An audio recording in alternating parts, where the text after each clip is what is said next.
Okay, so Alex is coming today. Yeah. You need to be on your best behavior. What do you mean on my best behavior? I always behave. I don't know what you... honestly, Matthew, I'm offended. I don't know what it is that you think I'm going to do. I just, you tend to just, you open your mouth and you say things, Ben, and it just, that are, frankly, could be insulting. I open my mouth and I say things? Matthew, that is literally a podcast. Like, you just defined what a podcast is. Yeah, you know what I mean, Ben. You say things that, the normal person might take offense to, so just behave. Okay. I know what this is about. You don't want me to bring up the curse and the mojo. You don't want me to bring up Robbie Ray sucking Verlander's mojo. Well, I don't think Alex is going to get that. Like, he hasn't listened to our podcast. It's going to come out of the blue. It's going to make us seem like a little weird. Well, we are a little weird. I mean, what is the point, Matthew? Why is he coming on the show? Well, because he's got to promote the book. And we're going to get to hear a little bit about what he knows about the Giants. Well, what do we get out of it? Credibility.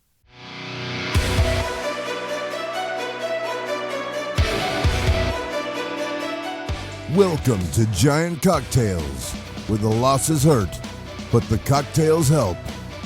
Here are your hosts, Ben and Matthew Henry.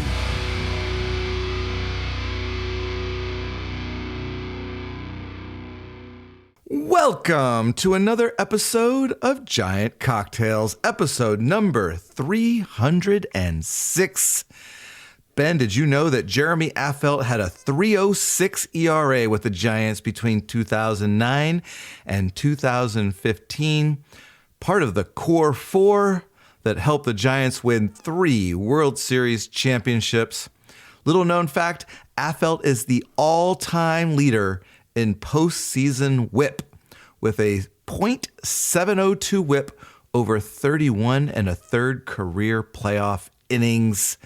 Jeremy Affeldt, a pitcher that maybe doesn't get as much recognition as he deserves. What are you talking about? He's the winning pitcher of the clinching game of a World Series. I agreed. But I think outside of Giants fandom that people maybe not realize how good Jeremy Affeldt Nobody is. ever knows how good other people's relievers are, right? I mean, that's just a lot of a reliever. Like, for example, take today's game. Nobody cares that Eric Miller got his win vultured, right? Nobody's like, oh, poor Eric Miller. Camilo blew his win. That's just a lot of a reliever. Here's the other thing, Matthew. Jeremy Affeldt is getting a plaque. He's going on the wall, right? The Hall of Fame wall for the Giants. Yes. But not really. He's getting. What do you mean not really? Well, he's getting 1/4 of a spot. All right. Well, his name's going up on the wall. Yes, it's with 3 others, but I'll take it. My name's not going up on that wall. Well, yeah. And let's face it, if you did go up there, it would have to be a 3-way split. You, me, and Bob. This is true. I wouldn't complain about Bob at all. That's right. Let's face it, we're both going to be there when Bob gets inducted. Enough with the banter. Oh. Let's talk cocktails. Of course. Yeah. Yes. Mm-hmm. All right, Bob. What are you drinking, Matthew? Bob, I'm bringing back a goodie, an oldie but a goodie, from 2023, a cocktail called Mario Kart. It's an old-fashioned riff, and I'll tell you why I chose that at the end of the episode. What are you drinking, Ben? Bob, thank you for asking. Bob, I am drinking a cocktail called The Long, Slow Descent to Mediocrity. And I'll tell you what's in a long, slow descent to mediocrity at the end of the episode. Man, that's like bringing me down, that title of that drink. All right. Is that the only thing bringing you down these days, Matthew? No, it is not the only thing. Oh, okay. I was going to say, maybe my drink is related to that other thing. Maybe it is. Folks, today is Wednesday, July 2nd, as we record this podcast. The Giants, since we last recorded, have gone 1-2 against the Diamondbacks with an overall record of 46-41. not good enough. But at least they righted the ship tonight after Camilo blew the save and then vultured the win. And, I really don't care about any of that because we got to win. That's all that matters. That's all that matters. The only victim here was Camilo. He doesn't get the save. He has to put up with a stupid stat, the win, which we all know is pointless. All right. Well, what are we talking about today, Ben? Well, we're gonna break down the first few games of the Diamondback series, but very briefly, because folks, we have a very special guest with us today. One Giants insider, Alex Pavlovic, will be joining the show in our second segment. And really, we spoke for about 35 minutes about the Giants and his book and old Giants and current Giants. And it was a really good conversation. And so we're not going to talk too much about what happened at the beginning because really you want to hear Alex and not Ben. Wait, what? No, Matthew, that is literally not true. Every Monday, they have a choice, okay? They could choose Alex or they could choose Ben. And every morning, they choose Alex. Ones of people, sometimes tens of people, choose Ben. All right. Well, before we get into the series, though, there was one thing that happened that was kind of significant. The Giants at some point announced that Bob Melvin will be back for a 2026 season. I thought the timing was interesting because at that point, I could go onto social media and just throw a dart and find some kind of post that was either calling for Bob Melvin's job or Matt Williams' job. There was a lot of vitriol aimed at the coaching staff, and which I think is interesting because they're not the ones that are like swinging and missing at balls and grooving fastballs and all that. So I just thought it was interesting. But Buster put an end to all that by saying, nope, Bob Melvin will be back for 2026. Ben, what were your thoughts on that? I think this is a non-story. First of all, like, all they're doing is renewing him for 1 year. Like, managers get fired all the time. So, like, if you want Bob Melvin to be fired, he could still be fired, guys. He's just got guaranteed an extra year's pay. That's all. He could still be fired, so keep your heads up. All right? Keep your heads up. Second of all... Yeah, don't lose hope, folks. Yeah. Although I don't know if Bob Melvin is the problem. I will say that. I will say that. I agree. I don't think Bob Melvin's the problem either because Bob's not the one hitting weak grounders to middle infielders. Why you got to lead like that, Ben? I see what you did there. Although today, Ben, there were not a lot of weak ground balls to second base by Mr. Jung-Hoo Lee. No, there wasn't. There weren't. But I demanded that he hit a banger off the wall and then have a inside the park home run to make the game 7-3 at the time. He did not. And that's why my boy Camilo blew the save. It's all Jung-Hoo Lee's fault. Camilo Duvall giving up that cheap single to lead off the ninth really was, if he doesn't give up that, if that becomes an out like it should have been, mainly because of how weakly it was hit, then the home run doesn't count. It doesn't matter, well, right? I mean, that's what's so galling about it was 5 pitches, Matthew. It was 5 pitches. Okay? The first pitch, typical Camilo Duvall first pitch. Okay? Way outside, nowhere near strike zone. Okay, folks, that's how he throws the first pitch of every game. Okay, so let's not get all worked up about it. Then he comes in, he throws a nice pitch, and then the guy fights one off. And I guess we gotta give him some credit for fighting off the pitch. But, that was a lucky hit. And then he grooves one. And it was 5 pitches. I'm like, the thing that occurred to me as that is happening, Matthew, was why can't that happen to the Giants? Why can't the Giants fight one off and then hit a hanger into the seats in an instant? Can we just get a little bit of that, please? No, you may not. It's been a rough 2 weeks, man. It really has. It's been a rough 6 weeks, honestly. One thing that's happened over the last, I don't know. It's probably beyond the Arizona series, but I don't really care to go look it up. But we had feared that at some point the pitching wasn't going to be as stellar as it had been. And we're starting to see that, right? We're starting to see the bullpen give up some key runs late in the game. Our two young guys, Hayden Birdsong and Landon Roop, both had eerily similar outings in that they're like cruising early on, looking unhittable, looking great. And then like something happens in like the fourth inning where both of them just start to like just fall apart. I think Birdsong referenced some kind of force field being around him or something. Like that's how he could explain it, and which didn't really explain it. Wait. Force field? Did it? I think that's what he said. Something about a force field being that just seemed weird. Like he couldn't explain it. Did he say it feel like he was trapped in a vacuum? Like something was being sucked out of him?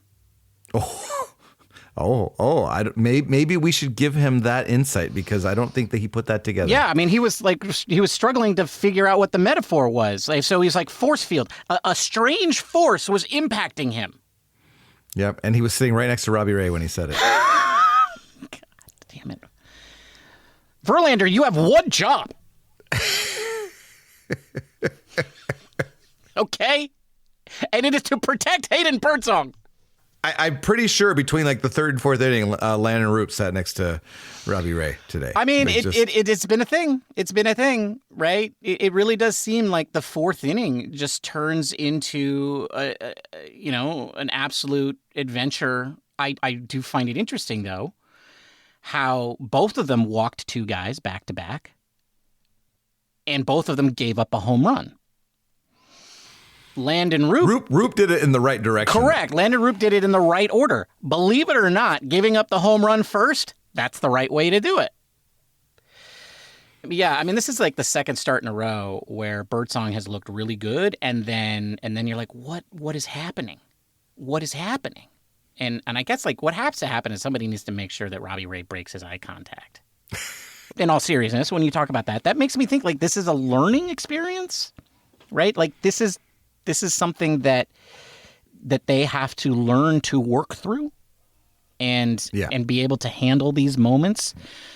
You know, when you can't find your way, when you don't have your stuff, like maybe pull a Camilo did today, right? Honestly, I feel like Camilo made one bad pitch today. And correct. Yeah. I mean, in the 10th inning, he dominated. He was dominating in the 10th, and he did really well to get out of the 9th after all of that BS. But it's like, I mean, you have to have that ability to just shrug that stuff off, not just from game to game, but within the game. And hopefully that's something that they'll be able to do. And, honestly, I feel like these sorts of experiences are good for them. They keep coming back, and they keep pitching well to start off the games. Yeah. All right. Well, yeah, we got one more game. Hopefully we win it to even the series, and then we start, we go to the Sack-Flatic. The Sack-Flatics. And Morgan, I don't think that's catching on, dude. The fact that Matthew said it is a pretty strong indication that it's not trendy.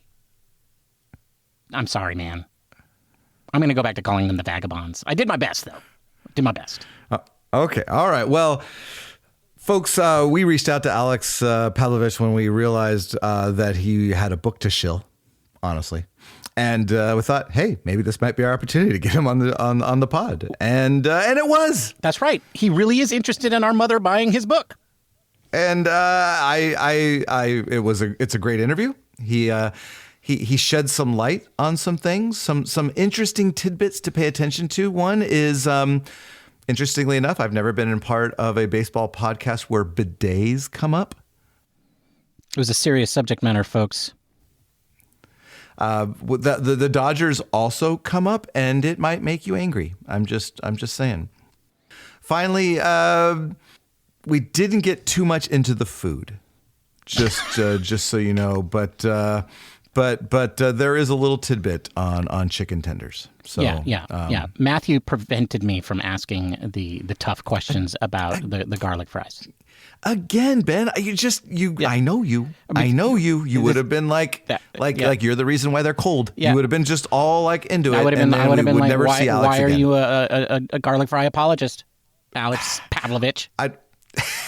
He's not an apologist, okay? Just maybe he doesn't eat the garlic fries as much as we do. And I say we don't apologize for them. They're awful. That's right. No, when they're cold and rubbery. They're cold and rubbery. When they're hot and right out of the fryer, they're delicious. Yeah. But when they're been sitting under the heat lamp, no, not so much. I think these journalists are coddled up there in their journalist hole or whatever they call it, the box of pressure or whatever, and they get all the good snacks. And so, like, they don't get what us plebes down there on the concourse get. Probably so. That's what I think. Probably so. That's what I'm thinking. That's the question I should have asked him. These are the questions Matthew wouldn't let me ask. That's why we're getting a softball interview, folks. All right, folks. I'm going to shut Ben up, and without further ado, we're going to talk to Alex, and we will be back after the interview. So welcome, Alex Pavlovic, Giants Insider. I wish I had a title as cool as that. Wanted to thank you for coming on the show and giving us some time. And why don't we start off with you telling us a little about yourself? Because maybe there's one or two listeners that don't know who you are. First of all, I didn't give myself that title. So that was they gave it to me, which at first was weird, but now I guess that's just whatever.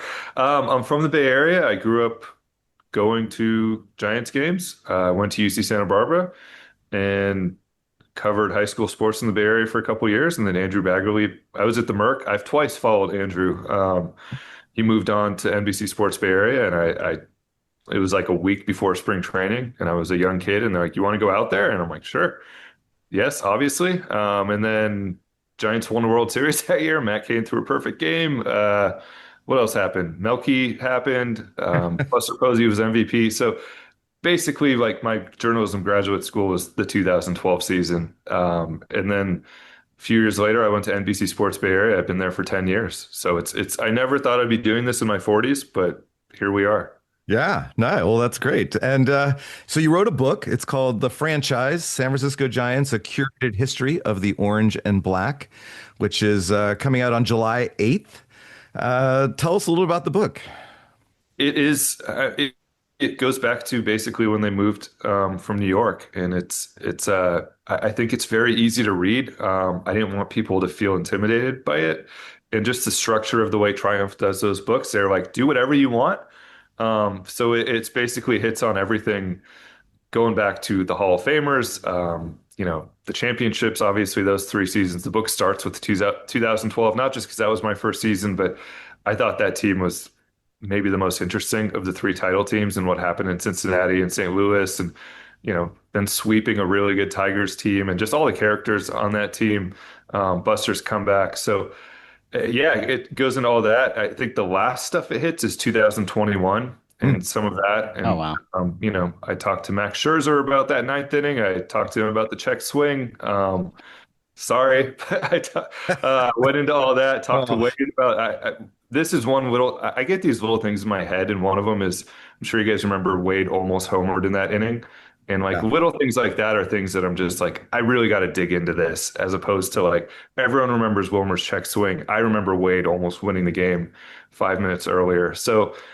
And then it goes into free agency a little bit, which is, I think, the only part of the book that is maybe outdated now. Is I finished it this offseason, and then Rafael Devers obviously is now a Giant. But there's a whole chapter on finishing second, and Bryce Harper and Aaron Judge and Shohei Ohtani and Giancarlo Stanton, how close they were all those times. So that was maybe my funnest. Carlos Correa, I mean, that was a fun one to dig into, and what were they trying to do to get Shohei here? And things like that. So touches on it all. I'm sure there's guys I missed and seasons I missed, and I'm sure guys are going to be like, 1980 something, you missed this. But I touched on as much as I possibly could. Nice. All right. Well, the big question is, will there be an audio version? Because Ben doesn't read. Yeah, I don't read books. I did. I used to be an English literature major all the way back in the day.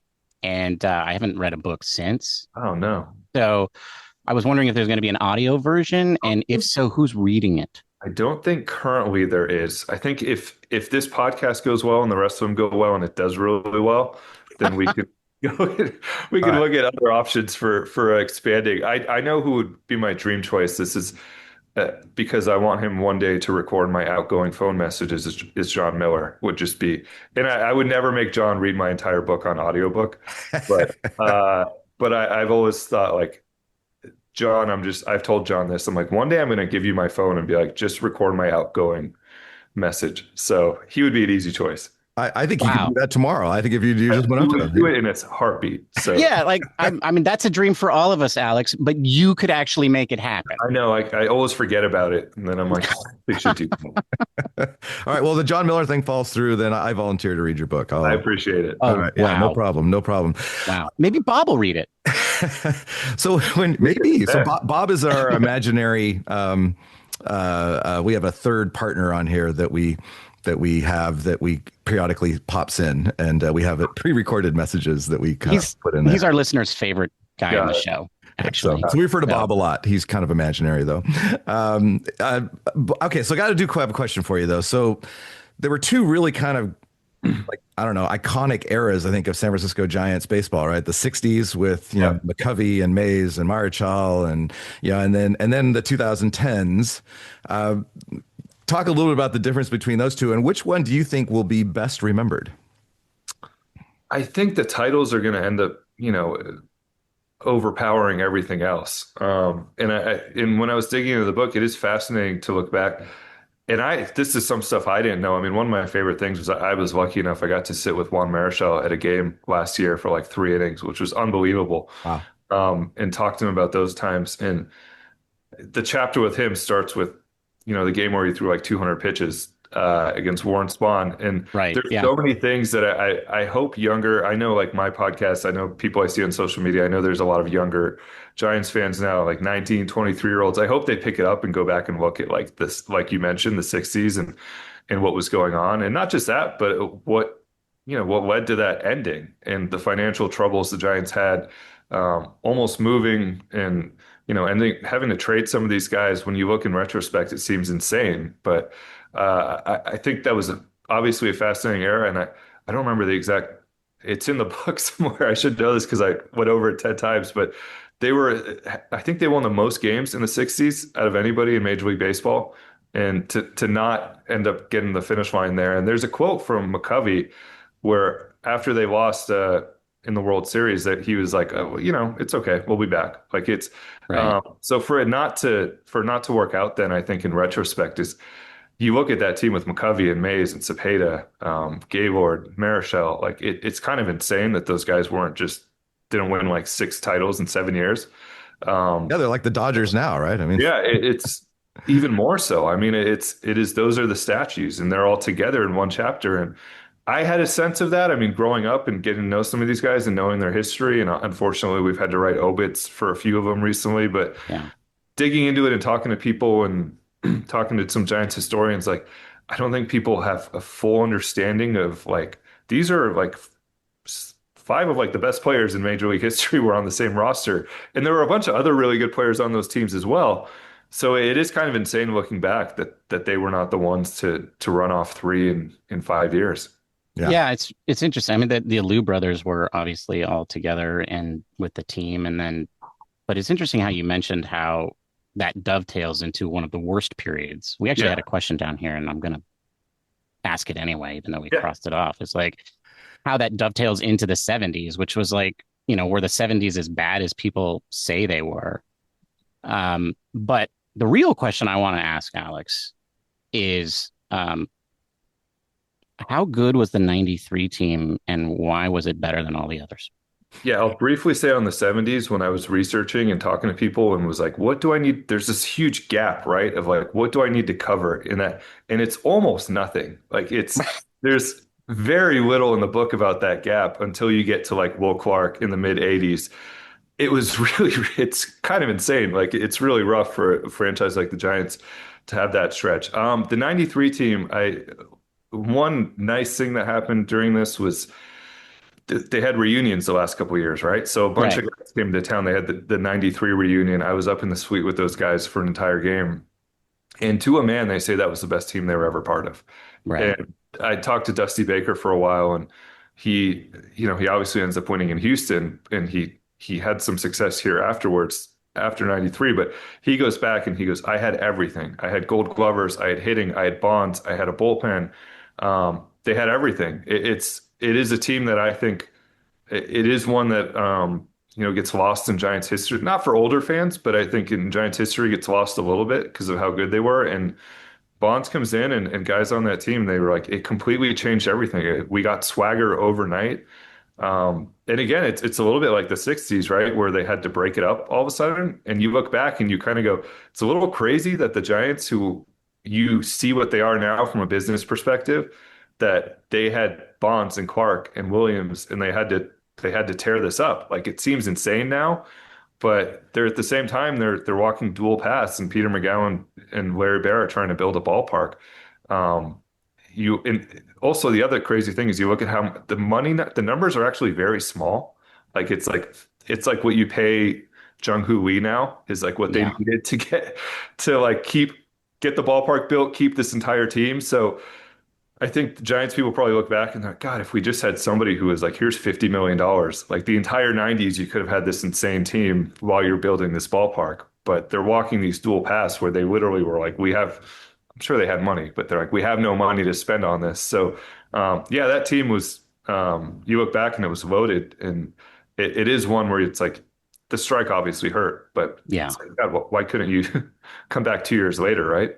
Well, they only had Bonds and Clark for one season that Yeah. season, and then but like it was interesting. You talked about the '80s because that's when Matthew and I became fans, and that was sort of the what we were becoming fans out of. Like one of my earliest Giants memories is being at the game where they lost 100 games for the first time in San Francisco, and I think they were one of the last teams to do that.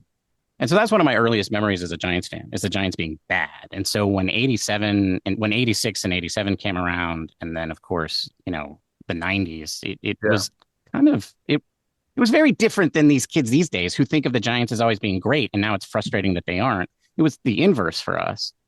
And I just remember the co-aces of Burkett and Swift and just feeling how awesome that was. But also, as listeners to this show will know, that the Giants had to go with Solomon Torres on the last day of the season, and that the Atlanta Braves swept the Rockies that year in 17 games. Yeah. I asked Dusty about that, and he said he took him to dinner and he liked the look in his eye. And he had remembered, I think it was 1982, the Dodgers were one of those teams. And he said, I went with the stuff. He had the good stuff. And yeah, it was someone asked me on Twitter the other day about like how they're like, have you seen a stretch of Giants baseball worse than this? And I'm like, well, first of all, multiple times in the last like 3 years, and also like 2017. But it is funny. There's this generation of Giants fans, I think now, who are, and it's not their fault at all. They're just younger. They've grown up with like, Spoiled. You're spoiled. yeah, maybe their heartbreak was 2016 when it's like, oh, you can't get a fourth one. And I'm like, no, the people who lived through the 70s and the 80s really lived through some stuff. And one of my favorite parts of the book was Mike Krukow telling me like everything changed when Will arrived. Like the Giants became cool again.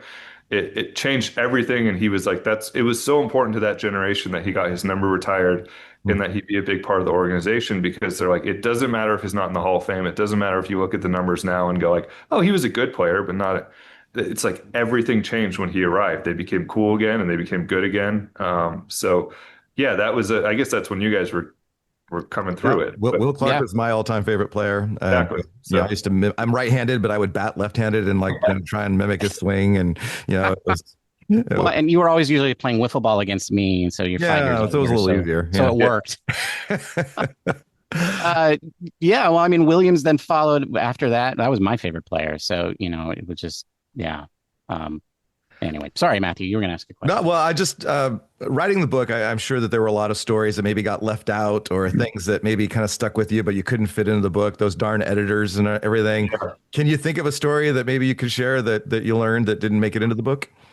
Preferably like a funny or introspective, something that it would be really kind of fun to talk about. Yeah, that's a great question. I gave them like 30,000 words too many, and they were so they're like, okay. Nerd. I'm like, well, I spent 2 years on this, and it's like 12 years into my career, and What got left out? I went through last night actually because we're going to do some excerpts, and I mentioned the chapter about finishing second, and I did end up having to cut that one down quite a bit because it just felt like I'm like, okay, I've nerded out too much on this. Right. But I think some of the details, and the detail that is in there is like the Giants were literally tried to get Japanese toilets installed for Shohei Ohtani's visit because they had sent people over and they knew how, like, they had sent scouts over to Japan for Yamamoto and they came back and they're like almost everywhere we go has a bidet style toilet, like these fancy toilets. So they tried to do that for Ohtani, and they also had seen earlier that year at Dodger Stadium, the Dodgers had started stamping their baseballs with Japanese lettering. They had started putting Japanese signatures on their email addresses. They had done all these little things. Ah, They thought maybe he'll never see, but maybe he does see. And it's kind of incredible when you look back. The Angels visited for 3 days. So they did all these little things to try to make an impact. So the Giants tried to match some of that, Hmm. which takes them to them scrambling before his visit to try to upgrade their clubhouse.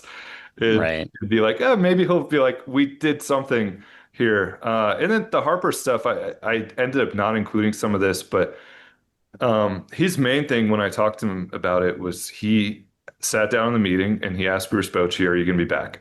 And this is fascinating to me because we didn't find out for another 3 weeks that was his last year when he announced it at the start of spring. But he told Bryce, he's like, this is it for me. And he was like, that's not great. And he's calling Brandon Crawford. He's checking in with other guys trying to see, and nobody really knew what the long-term plan was, and that scared him a little bit.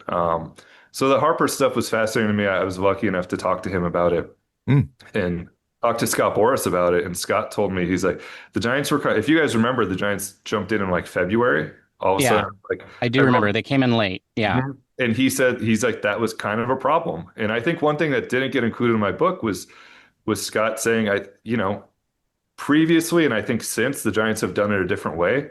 But because that was kind of the start of the Farhan era, and they were, that was, who was it? Mike Gerber was like the main guy that offseason. Like they did nothing that offseason until Bryce happened.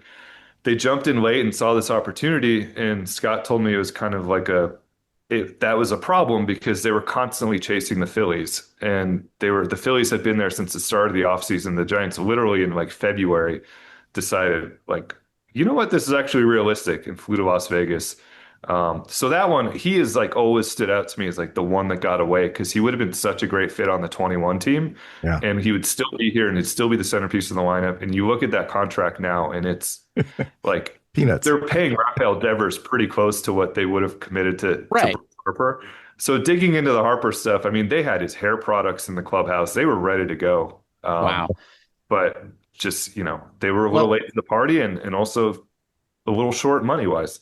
Yeah. Alex, what I just heard is that the Dodgers are always 10 steps ahead of everyone and that the Giants are half step behind.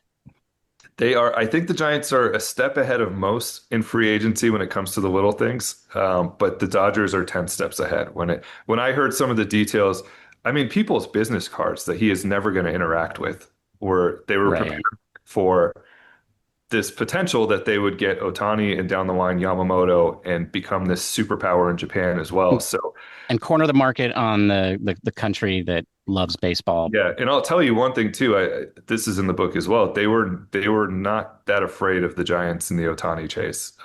They were very freaked out by the Toronto day that spooked them. Well, especially with the airplane. Yeah, Yeah. that really freaked out the Dodgers.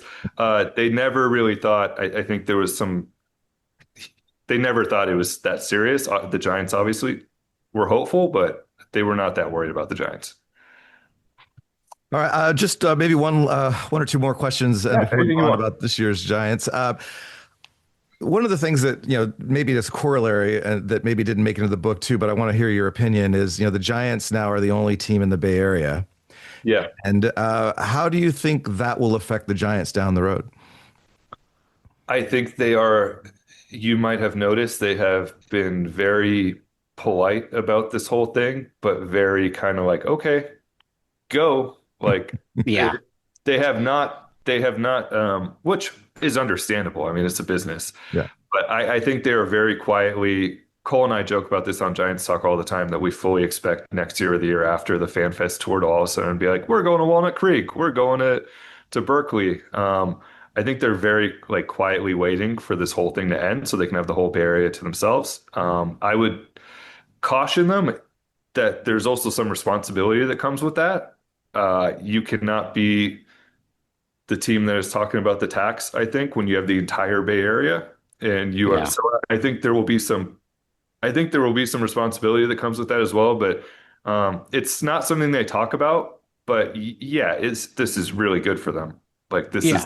they have the entire Bay Area, and I know a lot of A's fans are upset, but I grew up going to A's games because you go like, okay, it's summer weekend, who's in town, or like Yankees are in town, or tickets are cheap, or there's a good bobblehead or something. So like I did both, and now there's only one option in town, and there's still going to be families and kids that want to go to the ballpark, even if they're from the East Bay and they're upset A's fans.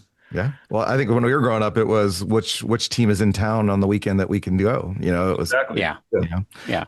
All right, and then one last question before we move on, and this is about Giants talk. True or false? The shaking sound on your show is your dog's collar and not cocktail shaking. That is the dog's collar. That is, somebody actually complained to me. He's like, "You guys are typing too much on Giants Talk," and we looked into it, and it was my dog who just comes over and Yeah. shakes. Typing sounds very different. You can Yeah, hear the but- typing, but but- that's different. But Yeah. hopefully, new place has a little more space, so hopefully it's a little quieter. Well, since I have you here, Alex, they make a product. It's like a little pouch that you can put around the collars. Because I used to have the same problem with my dog. He would use it to wake me up from my naps on the couch, which are frequent after giant cocktails. And so he would know that would wake me up. So he would just shake his head violently to clack the things. And so that's what I just said, you know what, I'm not going to allow this. You know what it is? He's a miniature pincher. They are known as being escape artists. He has escaped from basically everything we've ever put him in, except he has this one harness that's like a camo harness that is tight on him and he can't escape. But the problem is the way it attaches. Like if he shakes a little bit, it's just clack, clack, clack. So it's to keep him from running away, but it has made many appearances on Giants Talk. Well, we'll miss it when it's gone. I will not. Sending the text to my wife, saying, "Please come." I don't think people are going to miss it, Alex. Yeah. All right, moving on to this year's Giants. The big question is, how worried should Giants fans be right now? These are always interesting times for me because ultimately they're probably, I mean, now they're 4 games over as we talk, but ultimately probably a little bit better than everyone expected. But so it's like the sky is falling, and I go, yes, they're also like a game behind the Padres. So how worried the offense can't be this bad for the rest of the season. I just refuse to believe that a group with Devers and Ramos and, Adames has struggled, but Jung-Hoo Lee and Matt Chapman, I refuse to believe that this group is going to score 2 runs a game for the next 4 months. Now, if you guys have listened to the podcast, I also have some concerns about the pitching holding up over 4 months. And I think we saw Started to see that a little bit. Yeah. Talking on July 2nd, we saw last night Birdsong, well, that's the second time he's gotten in there? trouble in the 4th inning where Yeah. he can't throw strikes. and literally it was like there's a force field around me that I don't know what's going on. So he's That was an interesting quote. yeah, he's a talented kid who's going to figure it out, but there's been a ton of pressure put on the pitching. And, I've talked to Giants people about this and I'm like, okay, you traded 2 guys who were in your top 7 in your rotation at the start of the year. Hicks was not good, but he was a starter at the start of the year. Kyle Harrison was the next line of defense. And it's like, well, we have Wisenhunt, we have Seymour, but it is a lot of pressure on these young pitchers in the second half. So I'm really fascinated to see how the next 2 weeks go, because I think there's a lot to be decided before the break. And I don't think they're going to buy a whole lot more. I think they're pretty tapped out. But if this keeps going this way, this is a team that right now is playing like they should sell. And I don't know that Buster would ever want to do that. But I think Buster's also, he's kind of like the harsh parent, right? Like he's very honest with these guys, and he did say it Yeah. yesterday, which is something that I believed for the last couple of weeks. That is like, no, you just have to play better. Like I don't. Right. But there's only so much you can do. Rafi Devers, I went and did all this to get you here. You have a 650 OPS or whatever. Well, we're talking like Adamas, Lee, like Jungkook Lee, you can't hit 150 for a month. So I think there's an element of like harsh dad to Buster, and I'm curious to see how he reacts because we've seen how he reacted to everything else so far. But if the rest of this week goes poorly, if the homestand goes poorly, the first road trip out of the break, like I wouldn't be shocked if Buster's just like, this ain't it. Mm. And It's I don't like the mix here. So it's confusing because like I think this team could perform very well in the playoffs, right? Because of their pitching. But also you're right in the sense that they can't, I mean, we can't rely on Eric Miller to have an ERA under 1 all season, right? Like I just that's not your Pip watch there is a yeah, I mean it's not yeah, tenable. And so like but at the same time I also a lot of Giants fans I think believe that the Devers trade was the trade. That yeah, was the buying. it was. So Yes. And I don't know that I want them to give up more, yeah. honestly. I think I But was looking this morning before I got on with you guys that the MLB Pipeline has their new top 100. And I do the search and I'm like, oh, there's one giant here. And it's Bryce, obviously, right? Who's right. untouchable. But there is an element of like, I always think with teams, like at some point you have to show something to the front office. And they are showing the wrong thing to the front office right now at a time when you go, are you giving up anything more for this group in the second half? And I agree with you. If you get into the postseason, you have Logan who can go up against anybody in game one. You have Robbie Ray.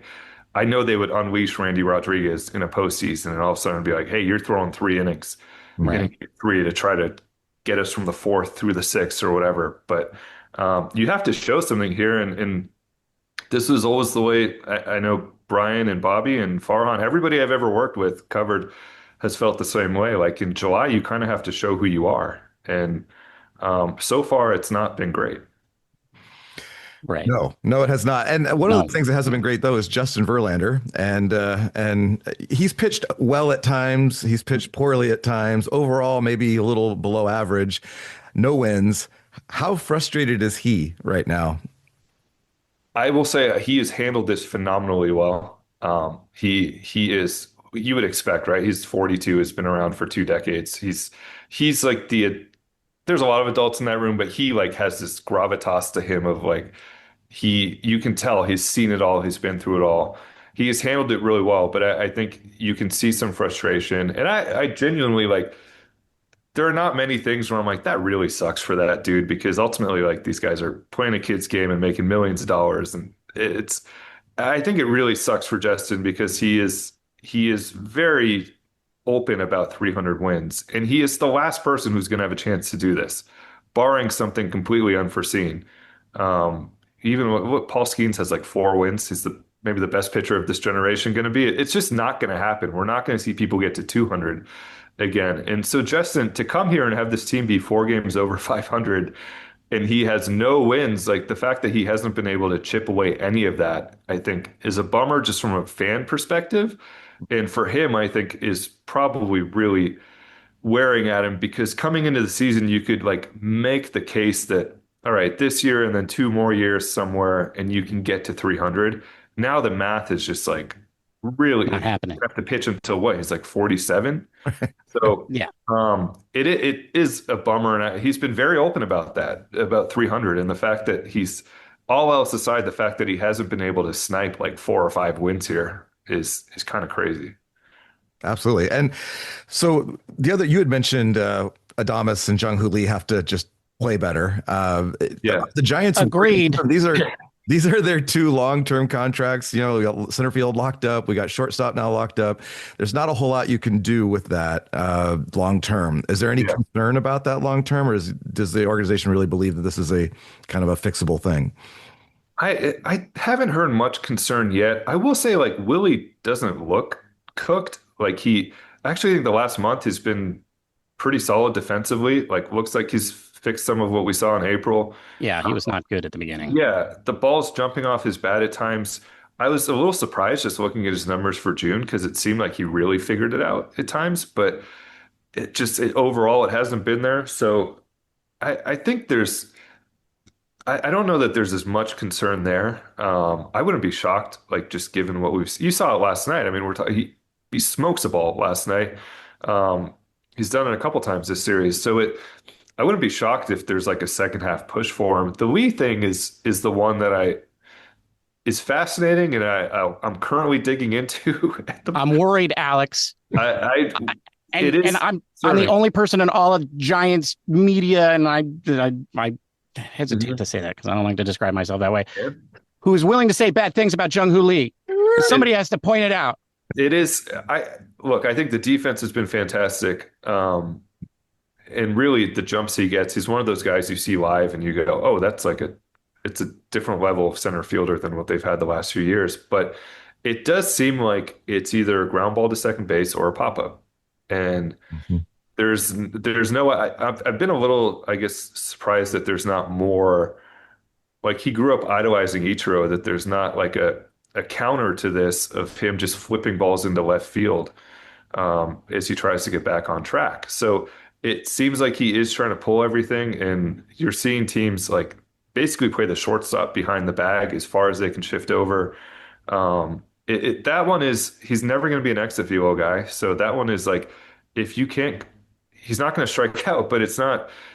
BABIP doesn't do you much good if you're just hitting it to second or popping up. So Right. that one, it is like, this is all new to him. This is he hasn't been through a full season yet. The league has adjusted to him. Now we see how he adjusts back. But I am curious, like when does the adjustment come? Because it is a pretty lengthy stretch now of him struggling. And this is something when people point everything out. There's a lot of fingers to point right now. I go back to like a week ago when Adames and Lee were hitting sixth and seventh, and you just go like, that's $300 million hitting sixth and seventh. For this is not the Dodgers where you go Right. like, well, there's five guys in front of you that have to do that. It's because they've struggled, and that's like, of course, this team's not scoring because you have $300 million plus you have another 150 on the IL. Like you're going to struggle with that. Everyone loves to point at it wisely, and the guys hitting eighth and ninth. Like this is up to Adames and Lee and Chapman and Devers and Ramos. Oh, So Alex yeah, has listened to the show, Matthew. Uh, no, I totally agree. I mean, I think one of the interesting things about Lee, though, is that like his walks and his eye, right, his pitch Mhm. selection has gotten very, very good over the last third of the season, last month. Yeah, But his hard hit ball rate is atrocious. It's just like everything is on the ground, everything is weakly hit, and you saw just kind of different. Like that was the big difference. It seems like is the exit velocity yeah, has really changed between the opening month and the closing month. But honestly, his middle month was his worst in yeah. his peripheral numbers. But it's just like, I kind of wonder like what is happening in the clubhouse? Like, is there a sense of urgency, or are they trying to like just say like, see ball, hit ball, and play baseball, and everybody relax? Because we had this quote from Mike Krukow on Monday that was pretty With extreme, heads were up, rear ends. right? And that they were, basically, it sounded like he was saying they're trying too hard. They didn't take BP on Tuesday. I think they're not going to do it again on Thursday. They're trying to back off a little bit. I will say, I've said this other places. I've never seen a team take more early batting practice than this group. I mean, Adames is out there every single day at 3 o'clock. Rafi Devers is out there with him. Wilmer's out there every day. Young guys are out there. And I think maybe that's what Mike is seeing. And I think maybe that's what Bob Melvin's seeing. And like, you guys are grinding a lot. Mhm. And that was part of Buster's thing yesterday when he extends or picks up the option. He's like, I'm there every day. The preparation is there. The work is there. The hitting coaches are here early. Everyone's doing what they have to do. It's just like they're almost gripping the bat too hard. And I think some of these guys, I know you can't like pull Devers out of the lineup right now, but I was watching him the other night and was like, it's been a lot thrown at him. He got traded. He flew across the country the next day. He does a press conference before a game, which I can't ever remember happening.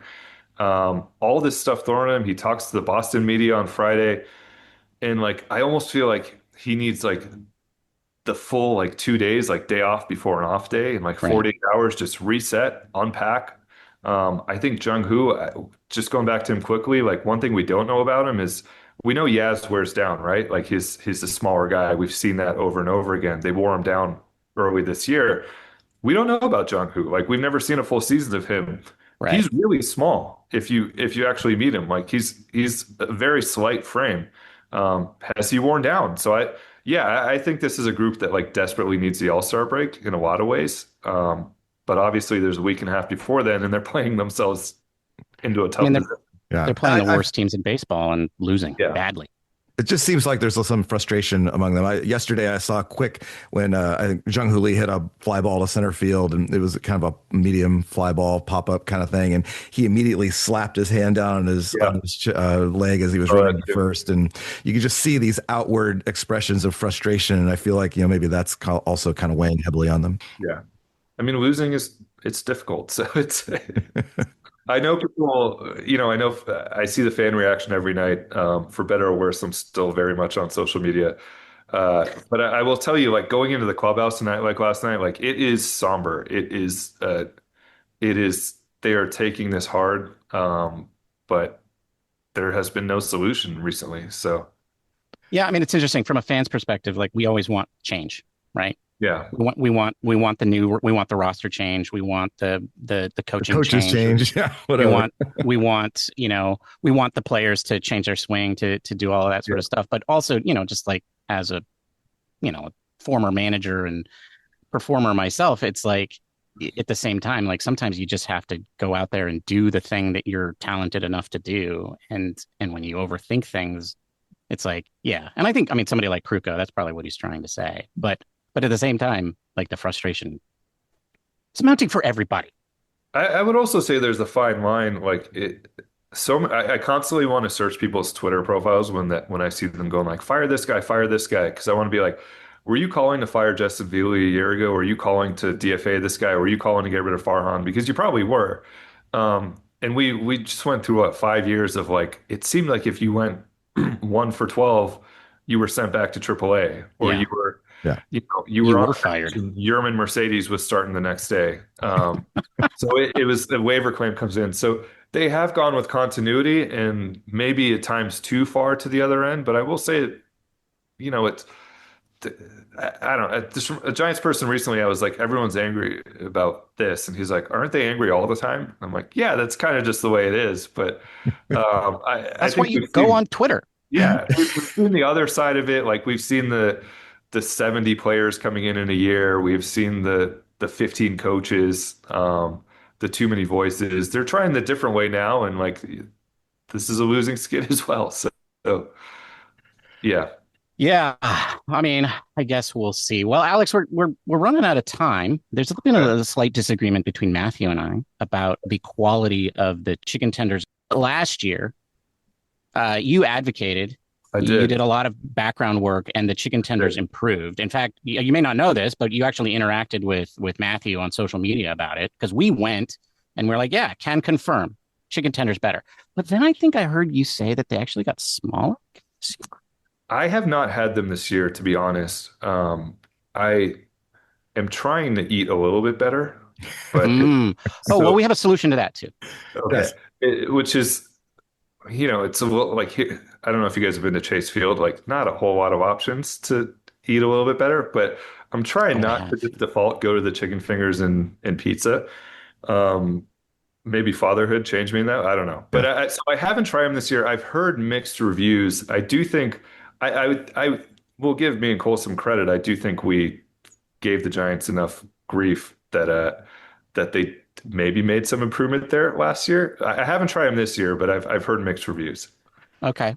All right. Well, also just real quick though, if the eating thing is a problem, then maybe we suggest Alex drinks. You know what? That actually, my former boss who greenlit Alex Eats originally and was a huge fan of it. At some point in a couple of those seasons, he was like, "This needs," the Giants' second half slide has become a thing. At some point in a couple of August, he was like, "If you want to do an Alex drinks or two, go for it." So this is why we do what we do, Alex. It's we needed a cocktail to talk about. We've considered it. We've considered. If anyone at the ballpark or I don't know, Gotham Club, I guess would be the place. Like if they want to have me out on a Friday night after one of these games, I will I'll test their drinks. All right. All right. Speaking of, we always bring a drink to the podcast. Do you have a drink for us? Currently water because it's 110 degrees outside. And it's But 10 a.m. Get it. the one you guys emailed me about this. The one that came into my mind was there's a place called Zama near Petco Park, and they have a drink called the Old Cenote, which is basically a banana old fashioned. I love an old fashioned. They also smoke it, so it comes to you in like a fancy box where they open it and smoke comes out. Yeah. But the reason it comes to mind is because I went there with some coworkers the night before Aaron Judge signed with the Yankees. And I won't reveal who, but some Giants people walked by and they ended up coming in because they saw us and had a couple of these drinks. And they were very optimistic. And I think they were in a celebratory mood. So I'll never forget having a few of these drinks and yeah, thinking that, okay, at some point maybe stop being out because it seems like Aaron Judge might sign in the next day. And then he did sign at like 4 a.m, but just with the Yankees. Right. And that drink, as I recall, is bourbon, curacao, and banana Angostura bitters.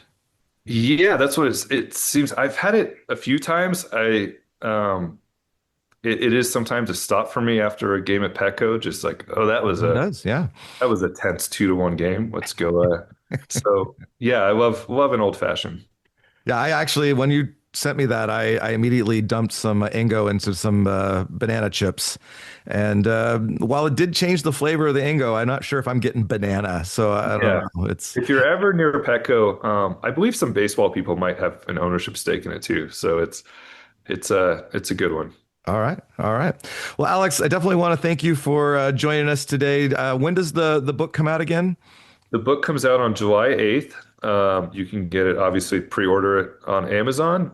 You can get it from Triumph. I will be doing a couple book signings. July 20th at the Ferry Building, July 17th, I believe, in West Portal. So I'll be doing that. Hopefully some more stuff down the line. I've told everyone. I will say I'm in probably a lot of overlap with your listeners, and the reaction I've gotten has been incredibly heartwarming and just really cool. And a lot of people have sent me messages and said, I ordered the book. When can I come and get it signed or come meet you? Anyone who ever sees me at the ballpark or in the press, like come up to the press box, would love to meet any Giants fan. But yeah, I'm excited about it. I really appreciate you guys having me on and happy to come on at any time and maybe when it's not 10 a.m, and I'll bring a drink with me and we can talk more about the Giants because it's been fun. That sounds awesome. Great. That sounds great. Thank you, Alex. And best of luck for the rest of the season and with the book. Looking forward to it. I did pre-order my copy, so I can't wait till it comes. All right.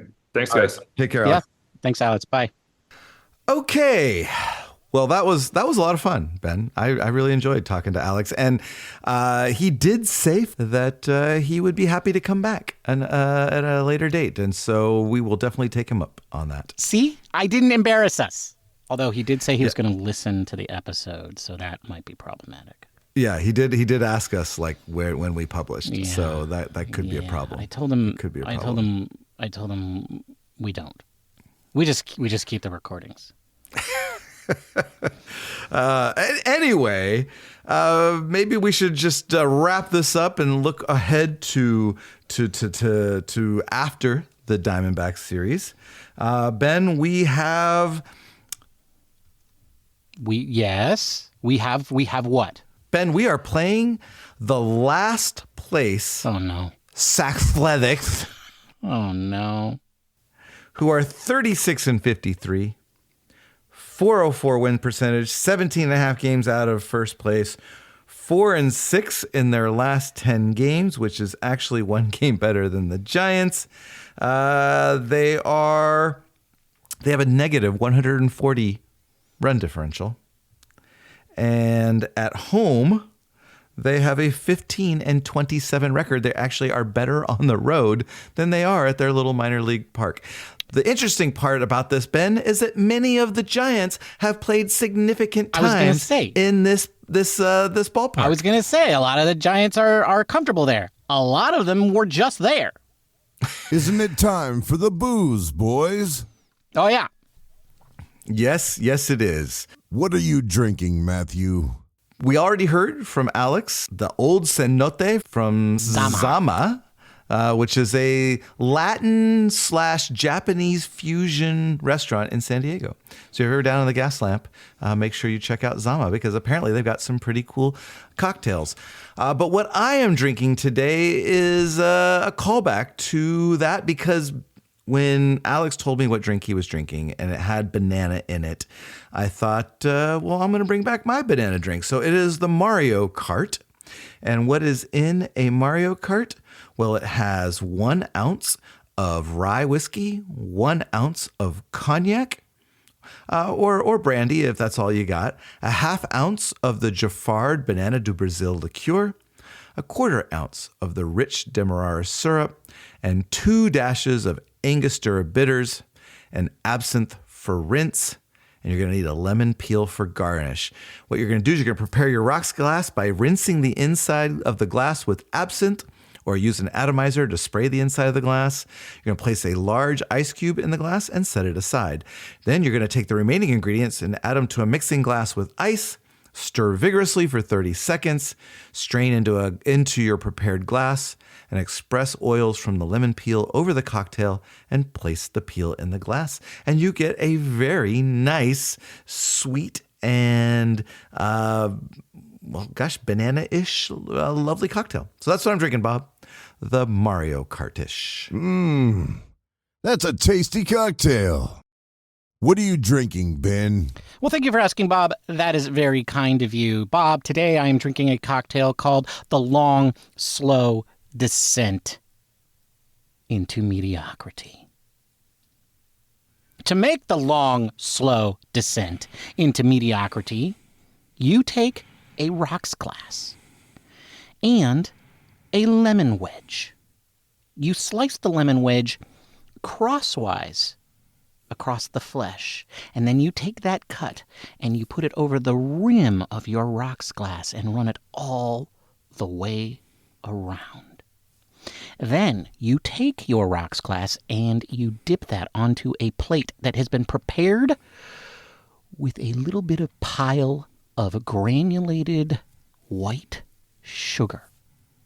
And you let the white sugar collect on the lemon juice on the core around the rim of your cocktail. And then you put that cocktail glass to the side and let the sugar set on your rim. Then you get out your trusty mixing glass and you take 1 ounce of London Dry gin, 1 ounce of sweet vermouth, and 1 ounce of Campari. You combine all of those in a mixing glass with ice, and you stir them until it is a nasty Negroni. And then you pour that nasty Negroni into your sugared glass. And you take an orange peel, you express it over the glass, and you drop it in. And what you have is a Negroni in a glass with a sugared rim. Just like the 2025 Giants season, and that's how you make the long, slow descent into mediocrity. And you drink it. And do you enjoy it? No! Are you okay? Do I sound like I'm okay? No, you do not. I am so very not okay. Folks, I'm going to take a stab at the Old Cenote on behalf of Alex. I'm going to say 2 ounces of bourbon, a 1/4 ounce of curacao, 1/4 ounce of banana liqueur, 2 dashes of Angostura bitters. You're going to mix those into a mixing glass with ice and give them a good stir for 30 seconds. Strain them into a rocks glass with fresh ice, and then you are going to smoke the said cocktail, either add it into a smoker or put a smoking ring on top and fill it with smoke and enjoy. So that's my take on an Old Cenote. That sounds really good. It does. I'm actually going to do it after we stop recording. And honestly, if you like Negronis, try what I made. It's just a nice little twist. Except for the Negroni part. And that's a wrap. We will be back on Monday after the Giants have taken on the Vagabonds Nice Athletics. If you can't wait that long to get your fix, feel free to reach out to us anywhere on social media where you can find us at the username Giant Cocktails, including YouTube, where you can listen, like, subscribe, but not see our pretty faces. I'm sorry. So run over there to like, subscribe, and comment. But most importantly, be sure to leave us a positive review on your podcasting platform of choice, such as Apple Podcasts or Pavlovic. Matthew, you were very famous interviewer like today. Keep up the good work. Cronkite? No. Charlie Rose? But then he turned out to be one of those Me Too guys. I don't know. You were very Pavlovic-like. Oh, thanks, Ben. Oh, I did it. You're welcome. Bye, everybody. Goodbye. Thank you for listening to the Giant Cocktails Podcast. Until next time, bottoms up.